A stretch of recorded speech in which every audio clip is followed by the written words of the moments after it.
नमस्ते मित्रों, आज हम बात करेंगे विद्या की देवी माँ सरस्वती के रहस्य के बारे में।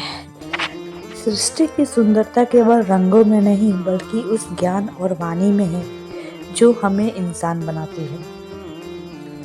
जब हम अज्ञान के अंधेरे में होते हैं तब हमें एक प्रकाश की किरण की तलाश होती है। वो प्रकाश, वो संगीत और वो वृद्धि प्रदान करने वाली माँ सरस्वती देवी। आज के इस वीडियो में हम जानेंगे माँ सरस्वती का प्रकट कैसे हुए और उनके स्वरूप के पीछे छिपे वो गहरे अर्थ क्या है जो हमारे जीवन को बदल सकते हैं। मेरा नाम प्रीति आदित्य गिरी है। चलिए, सृष्टि की रचना और सरस्वती माँ का जन्म कैसे हुआ। पुरानी कथाओं के अनुसार जब भगवान ब्रह्मा ने इस ब्रह्मांड की रचना की तो चारों ओर शांति थी, ना कोई आवाज थी, ना कोई लय। ब्रह्मा जी अपनी रचना से संतुष्ट नहीं थे क्योंकि संसार बिल्कुल मौन था। तब उन्होंने अपने कमंडल से जल छिड़का और एक अद्भुत शक्ति प्रकट हुई। वो थी माँ सरस्वती देवी। जैसे ही उन्होंने अपनी वीणा के तारों को छेड़ा, पूरे ब्रह्मांड में ओम की ध्वनि गूंज उठी। हवा में सरसराहट आई, पक्षी चहकाने लगे और नदियों में कल कल की आवाजें होने लगी। माँ सरस्वती ने ही संसार को वाणी, संगीत और व्याकरण दिया, इसलिए उन्हें वाग देवी भी कहा जाता है। और उनके स्वरूप और प्रतीकों के महत्व समझते हैं। माँ सरस्वती का हर एक प्रतीक हमें जीवन का एक बड़ा सबक देता है।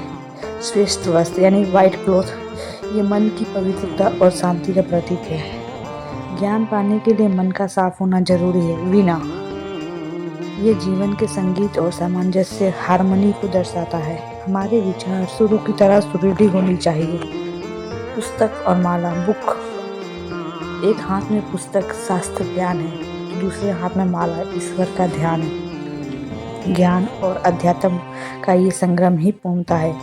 हंस विवेक का प्रतीक है। जैसे हंस दूध और पानी को अलग कर देता है, ऐसे ही एक सच्चा ज्ञानी बुराई और अच्छाई में अंतर करना जानता है। छात्रों के लिए एकाग्रता और एक मंत्र है जो आजकल की भागदौड़ में भरी जिंदगी में एकाग्रता के लिए सबसे बड़ी चुनौती है। माँ सरस्वती की कृपा पाने के लिए सबसे सरल मंत्र है ओम हैं ह्रीं क्लीं महासरस्वती नमः। सिर्फ मंत्र ही नहीं, माँ सरस्वती हमें सिखाती है कि अनुशासन और निरंतर अभ्यास ही सफलता की कुंजी है।